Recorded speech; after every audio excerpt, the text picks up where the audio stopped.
नमस्कार, मैं विनोद राणा एक बार फिर से आप सभी का स्वागत करता हूं, अभिनंदन करता हूं आपका अपने इस चैनल एजुकेशन विद एंटरटेनमेंट पर।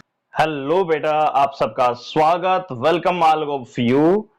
आज हम जो टॉपिक पढ़ने जा रहे हैं वो है एटॉमिक मास। ये topic basic concept of chemistry का एक पार्ट है जो बहुत इस पे क्वेश्चन बनते हैं, इस पे बहुत सारे क्वेश्चन बनते हैं नीट में, जो आईआईटी में। तो हम बात करते हैं एटॉमिक मास की। एटॉमिक मास की तो ये एटॉमिक मास क्या होता है इसके बारे में हम इस वीडियो में डिटेल से पढ़ेंगे। तो इसके लिए मैं आपको बता दूं बेटा, सबसे पहले जो डिस्कवरी हुई थी एटम की, ठीक है। जब एटम डिस्कवर हुआ तो इसके मास की जरूरत पड़ी, ठीक है, कि जब एटम डिस्कवर हुआ तो इसके मास की जरूरत हुई कि इसका मास क्या है। तो देखिए, एटम के मास के बारे में मैं आपको बताऊं, अगर मैं उससे पहले मैं आपसे पूछूं कि आपका मास क्या है, तो आप बोलेंगे कि साहब मेरा मास 50 केजी है, 60 केजी है या 70 केजी है।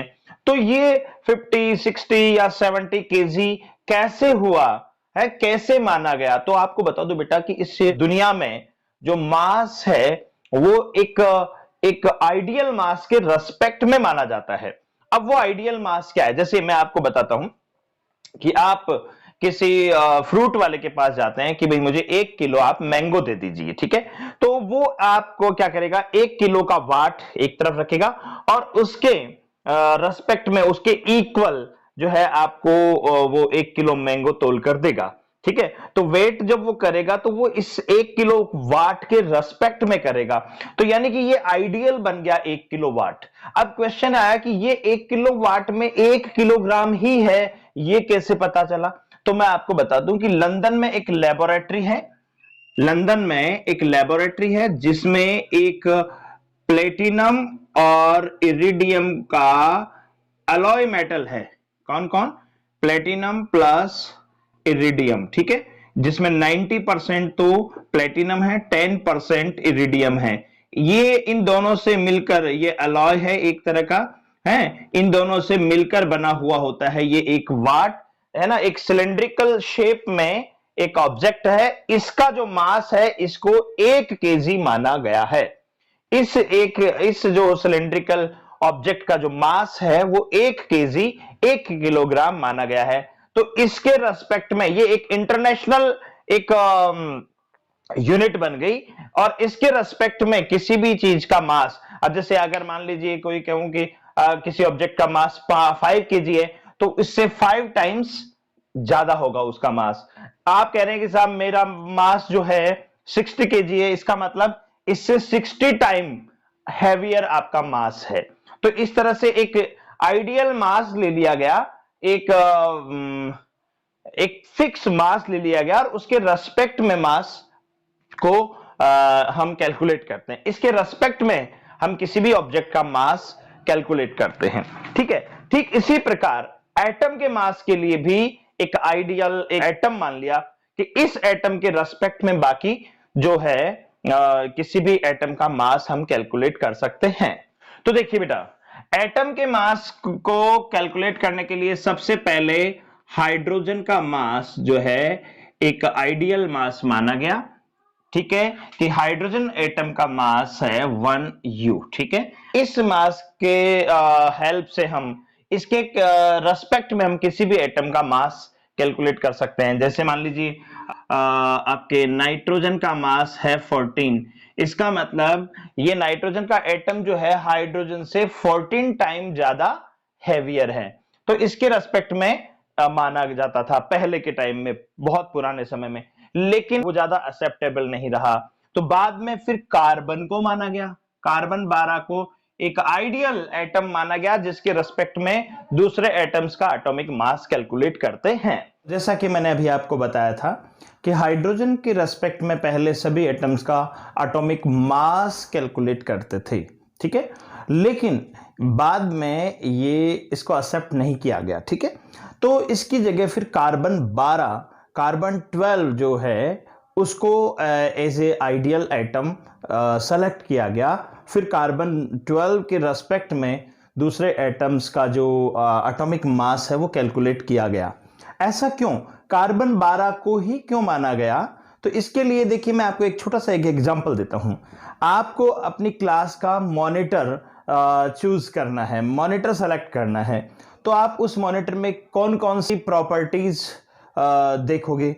तो सबसे पहली प्रॉपर्टी तो होगी कि अबंडेंस।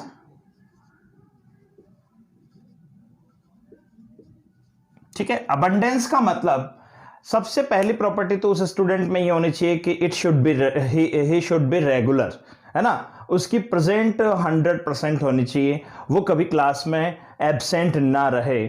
जो महीने में 4 दिन आएगा उसको आप क्या मॉनिटर बनाएंगे? नहीं, बिल्कुल नहीं। तो ठीक है, सबसे पहली उसकी प्रॉपर्टी होनी चाहिए कि वो रेगुलर होना चाहिए। ठीक है, इसी तरह से जो एटम इस नेचर में बहुत ज्यादा अक्रेंस जिसकी ज्यादा हो, अबंडेंस जिसकी ज्यादा हो, उसको ही एक आइडियल एटम के रूप में सेलेक्ट किया गया। दूसरी प्रॉपर्टी लीस्ट रिएक्टिव नहीं होना चाहिए, है ना। लीस्ट रिएक्टिव यानी कि वो जो स्टूडेंट है बिल्कुल डल नहीं होना चाहिए। अगर आप किसी स्टूडेंट को मॉनिटर के रूप में सेलेक्ट करना चाहते हो तो वो बिल्कुल डल नहीं होना चाहिए, थोड़ा एक्टिव होना चाहिए, क्लास में रेगुलर आए, पूरी क्लास को मॉनिटर करे, हैं, पूरे सिलेबस का ध्यान रखे, किस सब्जेक्ट का क्या सिलेबस हुआ है, किसका कितना रह रहा है, कौन स्टूडेंट पढ़ रहा है कौन नहीं पढ़ रहा है, यानी कि उसको थोड़ा बहुत एक्टिव होना चाहिए। बिल्कुल लीस्ट रिएक्टिव नहीं होना चाहिए कि डल है, उसको पता ही नहीं क्या चल रहा है क्लास में क्या नहीं है। तो दूसरी प्रॉपर्टी होनी चाहिए। तीसरी प्रॉपर्टी जो होनी चाहिए उसकी वो ये है, मोस्ट रिएक्टिव नहीं होना चाहिए, रिएक्टिव नहीं होना चाहिए। मोस्ट रिएक्टिव यानी इतना एक्टिव भी नहीं होना चाहिए कि आया क्लास में और किसी से भी झगड़ा, उससे लड़ा, उसको 2 चीज कही, उसको 2 बात कही, उसको 2 बात कही, मतलब बहुत ज्यादा एक्टिव नहीं होना चाहिए कि उसकी वजह से क्लास में डिसिप्लिन ही ना रहे, है ना। और चौथी प्रॉपर्टी है, उसके सेम क्लास में उसके अगर 3-4 भाई है या बहन है तो उसको भी मॉनिटर नहीं बनाया जा सकता, क्योंकि वो पार्शियलिटी करेगा, है, तो पार्शियलिटी होने के चांस रहते हैं। तो एटम में इस भाई बहन को अपन आइसोटॉप्स मान सकते हैं। आइसोटॉप्स का मतलब भाई बहन ही हो गया, ये नहीं होना चाहिए, ज्यादा मोर आइसोटॉप्स नहीं होने चाहिए। तो देखिए, जिस तरह से एक मॉनिटर को सेलेक्ट करने के लिए आपको 4 बातें ध्यान रखनी होती हैं कि एक तो वो रेगुलर हो, दूसरी बात वो बहुत कम रिएक्टिव नहीं हो, लीस्ट रिएक्टिव नहीं हो, डल नहीं हो, और तीसरी प्रॉपर्टी वो बहुत ज्यादा एक्टिव भी नहीं हो कि किसी से भी झगड़ा फसाद कर ले, और चौथी बात उसके और जो भाई या बहन उसकी सेम क्लास में ना हो ताकि पार्शियलिटी नहीं हो। ठीक इसी तरह से ये सारी प्रॉपर्टी कार्बन में पाई गई है। कार्बन 12 जो है, कार्बन 12 एक ऐसा आइटम है जिसमें ये सारी प्रॉपर्टी कैसे, मोस्ट अबंडेंट। सबसे पहले तो अबंडेंस जो है, कार्बन की अबंडेंस बहुत अच्छी पाई जाती है नेचर में, 5th नंबर पे कार्बन की अबंडेंस है। ठीक है, तो अबंडेंस यानी कार्बन हर कहीं मिलता है, ठीक है, इसलिए एक तो इसको सेलेक्ट किया गया। दूसरी बात, कार्बन लीस्ट रिएक्टिव नहीं है, बिल्कुल लीस्ट रिएक्टिव नहीं है। जैसे मान लीजिए थोड़ा सा भी मैच स्टिक दिखा दो आप इसको, थोड़ी सी फायर दिखा दो तो ये एक्टिव हो जाएगा, तो ये लीस्ट रिएक्टिव भी नहीं है। दूसरा, ये मोस्ट रिएक्टिव भी नहीं है। कार्बन को अगर आप खुला छोड़ दे ऑटोमेटिक ऑक्सीजन से रिएक्ट करके ऑक्साइड फॉर्म कर ले, ऐसा कुछ नहीं है, वो कुछ टेम्परेचर दोगे तो ही एक्टिव होगा, तो इसलिए ये मोस्ट रिएक्टिव भी नहीं है। तो ये प्रॉपर्टी भी ये शो कर रहा है। तीसरी बात, इसके आइसोटॉप्स, आप कहेंगे कि सर इस कार्बन के तो आइसोटॉप्स होते हैं, और बिल्कुल होते हैं। कार्बन के 3 आइसोटॉप्स होते हैं, carbon 12, carbon 13 and carbon 14। There are the 3 isotopes are present of carbon. तो आप सोचेंगे कि सर कार्बन की तो आइसोटॉप है, फिर इसको सेलेक्ट क्यों किया, क्योंकि इसमें तो आइसोटॉप्स होने ही नहीं चाहिए। तो बेटा कार्बन जो है उसका ये जो कार्बन 12 है आइसोटोप, ये 99% अक्रेंस होती है इसकी नेचर में, और ये लेस देन 1%, ठीक है, और ये नेग्लेजिबल होता है। ठीक है, तो ये नेग्लिजिबल होता है। तो इन दोनों को तो हम नहीं के बराबर मान लेते हैं, तो केवल यही आइसोटोप इसका नेचर में होता है। इन सब प्रॉपर्टी को ध्यान में रखते हुए, जैसे कि मैंने आपको बताया था कि ये सारी प्रॉपर्टी को ध्यान में रखते हुए आप किसी स्टूडेंट को मॉनिटर बना सकते हैं, ठीक इसी तरह से इन सारी प्रॉपर्टीज को देखते हुए कार्बन 12 को एक आइडियल एटम माना, जिसके रेस्पेक्ट में दूसरे एटम्स का एटॉमिक मास कैलकुलेट करते हैं। ठीक है, तो इसके अकॉर्डिंग जो डेफिनेशन बनती है एटॉमिक मास की, वो क्या बनती है कि किसी एटम का एटॉमिक मास वो डिजिट होता है जो यह बताता है कि उस एटम, वो एटम जो है वो कार्बन 12 के 12th पार्ट से कितना टाइम हैवियर है, वो उस एटॉमिक मास को शो करता है। मैं फिर से बताता हूं आपको कि एटॉमिक मास एक वो डिजिट होता है, एटॉमिक मास वह मास होता है जो यह बताता है कि उस एटम का जो मास है वो कार्बन 12 के मास के 12th पार्ट से कितना गुना, कितना टाइम हैवियर है, उसको एटॉमिक मास कहते हैं। अब हम बात करते हैं एटॉमिक मास की यूनिट्स की। तो लीजिए बेटा, अब हम बात करते हैं एटॉमिक मास की यूनिट की। तो एटॉमिक मास की कौन कौन सी यूनिट होती हैं वो देखिए। सबसे पहले एटॉमिक मास की यूनिट मैं आपको बताता हूं, वो होती है AMU, यानी एटॉमिक मास यूनिट। एक यूनिट तो ये होती है। दूसरी यूनिट होती है इसकी, इसे कभी कभार U से भी दिखाता है, इसे U कभी कभार केवल U से भी शो किया जाता है, इसे कभी कभार केवल U से भी शो किया जाता है आजकल। और U का मतलब होता है यूनिफाइड मास, ठीक है। और एक होती है इसकी ग्राम पर मोल, इसको ग्राम पर मोल में भी शो किया जाता है, ठीक है। अब देखिए, सबसे पहले मैं बात करता हूं AMU की, atomic mass unit, atomic mass unit, ठीक है। तो देखिए, इस एटॉमिक मास यूनिट क्या है और एक एटॉमिक मास यूनिट में कितने ग्राम होते हैं वो मैं आपको शो करता हूं। देखिए, इन दोनों की रिलेशनशिप बता रहा हूं मैं आपको। इसमें कितने ग्राम होंगे, इसमें कितने ग्राम होंगे, मैं आपको ये बता रहा हूं कि एक एटॉमिक मास में, एक एटॉमिक मास यूनिट में कितने ग्राम होते हैं, ठीक है। तो देखिए, मास ऑफ कार्बन 12 एटम है, कार्बन 12 के एक एटम का मास जो होता है वो होता है 12 AMU, एटॉमिक मास यूनिट। ध्यान दीजिएगा, ध्यान से समझिएगा, ये बहुत इंपॉर्टेंट है।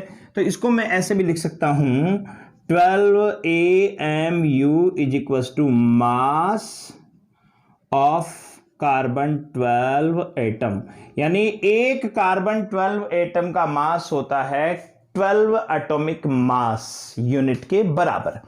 तो एक एटॉमिक मास यूनिट किसके बराबर होगा, 1 AMU इज इक्वल टू हो जाएगा मास ऑफ कार्बन 12 एटम अपॉन ये 12 आ जाएगा नीचे 1।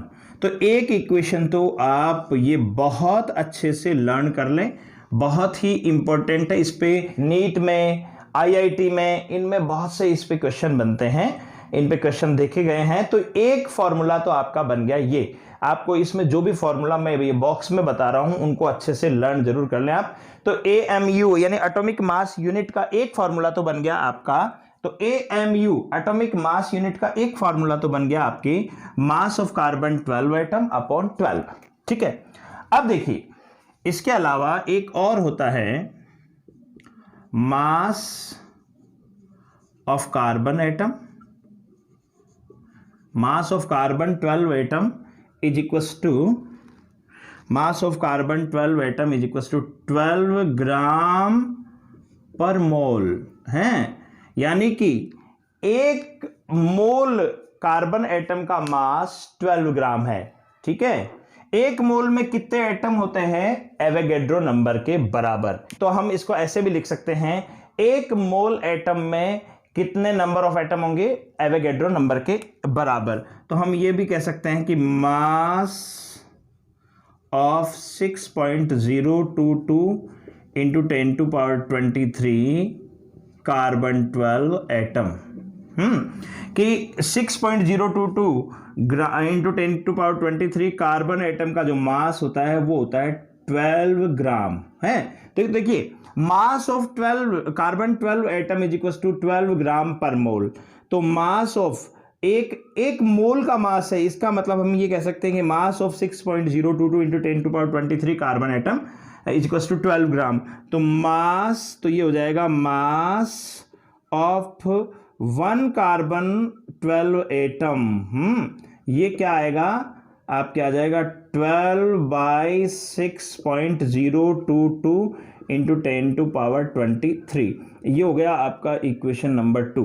तो देखिए ये मास आपका हो गया किसमें? ग्राम में। ठीक है, तो अगर एटॉमिक मास यूनिट में है कार्बन का मास तो ऐसे कैलकुलेट कर लेंगे अपन, और ग्राम में है तो हम इसको इस तरह से कैलकुलेट कर सकते हैं, ये ग्राम में। ठीक है, अब देखिए इस कार्बन एटम का मास ऑफ कार्बन एटम, ये मास ऑफ कार्बन एटम, तो ये वैल्यू इक्वेशन नंबर 2 में से इक्वेशन नंबर 1 में पुट करेंगे। तो लीजिए हम वैल्यू पुट कर रहे हैं by equation first and second है। Now we will put here the value 1 AMU is equals to 1 AMU is equals to mass of carbon 12 atom, यानी कि ये वाला 12/6.022 इंटू 10⁻23 है, इंटू ये वाला 12 1/12 ग्राम। अब इसको क्या लिखेंगे? हम ग्राम लिखेंगे। क्यों? क्योंकि ये हमने कन्वर्ट कर दिया। अब 12 से 12 कैंसिल, तो 1 AMU is equals to 1/6.022 into 10⁻23, यानी कि ये एवोगैड्रो नंबर के रेसिप्रोकल होता है। इसको इक्वेशन नंबर दे दे हम 3। तो एक आपके फॉर्मूला बन जाएगा ये। तो देखिए ये फॉर्मूला नंबर 1 तो आपका बना कि 1 AMU is equal to mass of carbon 12 atom upon 12। Formula number 2 बना mass of carbon 12 atom is equal to 12/6.022 into 10⁻23। ठीक है, अब इससे ये वैल्यू हम इसमें पुट करेंगे तो एक फॉर्मूला बन जाएगा आपका ये 1 atomic mass unit is equal to 1/6.022 into 10⁻23। इसको जब हम सॉल्व करेंगे तो ये आएगा 1 AMU atomic mass unit is equal to, तो ये आ जाएगा 1.66 इंटू 10⁻24। इसको सॉल्व करेंगे तो ये वैल्यू आ जाएगी ये ग्राम। तो देखिए ये ध्यान रखिएगा, ये भी बहुत बहुत बहुत इंपॉर्टेंट है कि एक एटॉमिक मास यूनिट में कितने ग्राम होते हैं? 1.66 इंटू 10⁻24 ग्राम, है ना। एक एटॉमिक मास यूनिट में 1.66 इंटू 10⁻24 ग्राम होते हैं। तो इससे एक और फॉर्मूला बन जाता है कि अगर मान लीजिए किसी एटम का आपको मास ग्राम में गिवन है और आपको एटॉमिक मास यूनिट में कैलकुलेट करना है, तो आप इस तरह से कर सकते हैं कि mass of atom in gram, mass of atom in gram upon 1.66 into 10⁻24। ये इक्वेशन नंबर 5। देखिए ये फॉर्मूला नंबर 5। तो ये 5 फॉर्मूले आपके इंपॉर्टेंट है। ये पांचों फॉर्मूले आप अच्छे से लर्न कर लें तो एटॉमिक मास से रिलेटेड कोई भी न्यूमेरिकल आपको मात नहीं दे सकता। आप हर न्यूमेरिकल कर सकते हैं अगर ये पांचों फॉर्मूलाज आपको लर्न हो जाए और समझ में आ जाए। ठीक है, अब देखिए अब मैं आपको इस पे एक क्वेश्चन बना के बताता हूं। एक क्वेश्चन में आपको एक एग्जांपल के तौर पे एक क्वेश्चन में सॉल्व करके आपको बताता हूं। The gram weight of hydrogen atom, gram weight of hydrogen atom is 1.67 into 10⁻24 ग्राम। ये हाइड्रोजन एटम का, एक हाइड्रोजन एटम का ग्राम वेट है, ध्यान रखिएगा। हैं, then calculate calculate the mass of hydrogen atom in AMU है। आपको देखिए gram weight of hydrogen atom is 1.67 into 10 to power -24 gram. Then calculate the mass of hydrogen atom in AMU, atomic mass unit में आपको इसको calculate करना है। तो मैं आपको बता दूं बेटा कि ये जो मास गिवन है ये एक्सपेरिमेंटल वैल्यू है, ये एक्सपेरिमेंट करके निकाली जाती हैं, है ना, मेजर की जाती हैं, ठीक है। तो अब इसके लिए फॉर्मूला है, अभी जैसे फॉर्मूला नंबर 5 मैंने लिखवाया था, AMU is equal to mass of atom in gram upon 1.66 into 10 की पावर -24। तो देखिए रख दीजिए AMU is equal to mass of carbon atom, mass of atom in gram. तो mass of hydrogen atom in gram ये रहा 1.67 into 10 की power -24 upon ये वैल्यू रख दीजिए 1.66 इंटू 10 की पावर -24। तो ये 10 की पावर -24 से 24 कैंसिल, तो ये आ जाएगा 1.008 के लगभग, है ना। तो इसको U से भी शो किया जाता है और इसको एटॉमिक मास यूनिट या यूनिफाइड मास भी कहते हैं। तो इस तरह से आप और भी जिस एटम का आपको ग्राम वेट दे रखा है उसको एटॉमिक मास यूनिट में आप इस फॉर्मूला से कन्वर्ट कर सकते हैं, ठीक है।